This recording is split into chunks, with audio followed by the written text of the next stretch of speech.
लड़की बहुत अच्छी टेलर है, ये आपने ठीक तरह से पता तो किया है ना? अरे हाँ भाग्यवान, मैंने सब पता कर लिया है। अब तुम चलो, देर हो रही है। मेरी समझ में एक बात नहीं आती कि तुम मेरी शादी करने की बात करने जा रही हो माँ, या अपने दुकान के लिए नई टेलर देखने जा रही हो? अरे चुप कर, अभी तू बच्चा है, दुनियादारी के बारे में तुझे कुछ नहीं पता। अरे तू तो एक प्राइवेट कंपनी में काम करता है, और प्राइवेट कंपनी का क्या भरोसा। लेकिन माँ, अरे तेरे पिताजी से पूछ ले, इन्होंने अपनी जिंदगी में कितनी नौकरी पकड़ी है और छोड़ी है। अरे वो तो मैं थी जो सिलाई करके घर चलाती थी। अरे बेटा, बुरा वक्त कभी फोन करके नहीं आता। टेलर बहू लाऊंगी तो मेरे साथ दुकान में सिलाई करेगी, समझा? चल अब। दोपहर होने तक तीनों लड़की वालों के घर पहुंच जाते हैं। सभी बातें और चाय पानी होने के बाद, बहन जी, आपका बेटा रोहित एक अच्छी कंपनी में काम करता है और अच्छी तनख्वाह भी है। बस हमें और कुछ नहीं चाहिए। हमें आपका बेटा बहुत पसंद है। हमें भी आपकी बेटी मीना पसंद है जी। मुझे लगता है हमें बच्चों को भी आपस में बात करने का मौका देना चाहिए। हाँ हाँ, आपने बिल्कुल सही कहा भाई साहब। जाओ बच्चों, बाहर जाके बात कर लो। अरे आप रुकिए जी। अच्छा ये बताओ बेटी, तुमने सिलाई कहाँ से सीखी है? जी, दीनानाथ इंस्टीट्यूट से। अरे बहन जी, मेरी बेटी इस मोहल्ले में सबसे अच्छी ब्लाउज सिलती है और एक से बढ़कर एक डिजाइन भी बना लेती है। अच्छा, चल बेटी, जरा तेरे हाथ की कारीगरी देख लेते हैं। अरे माँ, ये सब करने की क्या जरूरत है? अरे तू चुप कर। लोग ऐसे ही बड़ी बड़ी बातें करते हैं कि हमारी लड़की को तो सब आता है, बाद में असलियत सामने आती है। इसलिए मैं कोई गलती नहीं करना चाहती। तू चुप करके बैठ। मीना शांति देवी को 2-3 प्रकार की बढ़िया बढ़िया डिजाइनदार ब्लाउज बनाकर दिखाती है। ये देखिए, ये है प्रिंसेस कट। अरे वाह बेटी, मान गए तुझे। तू तो मुझसे भी अच्छा ब्लाउज सिल लेती है। चलिए बहन जी, हमें तो आपकी बेटी पसंद है। अब इसी बात पर मुंह मीठा कराइए। जी बिल्कुल। इस तरह रोहित और मीना की शादी हो जाती है। शादी के अगले दिन से मीना अपनी सास के साथ सारा दिन दुकान पर सिलाई करती रहती और अपने पति रोहित को जरा सा भी समय नहीं दे पाती थी। फिर एक दिन रोहित फोन करके मीना से कहता है, मीना, आज शाम को हम दोनों किसी अच्छे रेस्टोरेंट में खाना खाने चलेंगे। तुम तैयार रहना, मैं ठीक वक्त पर पहुंच जाऊंगा। ठीक है जी।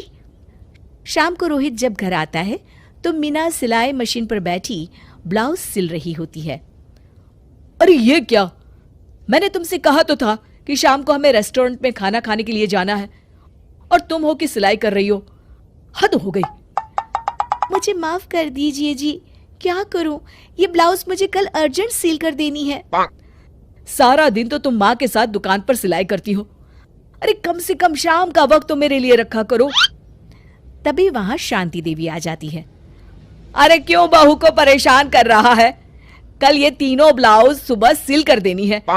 चल जा, अपना काम कर। रोहित चुपचाप वहां से चला जाता है। इस तरह अपनी सास के डर के मारे मीना चाहकर भी अपने पति के लिए वक्त नहीं बिता पाती थी।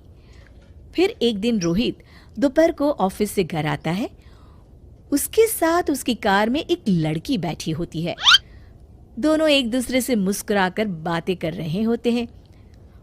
माँ, जरा टेबल पर रखी मेरी फाइल तो देना, मैं भूल गया था।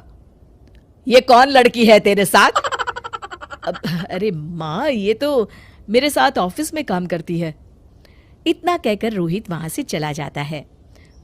उसी शाम, अरे क्या हुआ भाग्यवान, तुम्हारा चेहरा क्यों उतरा हुआ है? किस चिंता में डूबी हुई हो? क्या बताऊं जी, आज रोहित के साथ एक लड़की आई थी। कह रहा था उसके ऑफिस में काम करती है। मुझे तो उस लड़की के चाल चलन बिल्कुल ठीक नहीं लगते। कहीं दोनों के बीच कोई चक्कर तो नहीं है। अब अगर चक्कर हुआ भी तो इसमें बुराई क्या है? अरे बड़े अजीब आदमी हो आप, कैसी बातें कर रहे हो?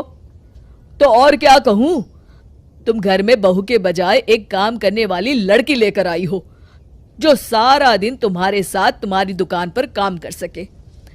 अरे भाग्यवान, शुक्र मनाओ कि मैं शरीफ था, इसलिए मैंने कभी किसी औरत की तरफ आंख उठाकर भी नहीं देखा। पर अब हर कोई तो मेरे जैसा नहीं हो सकता ना।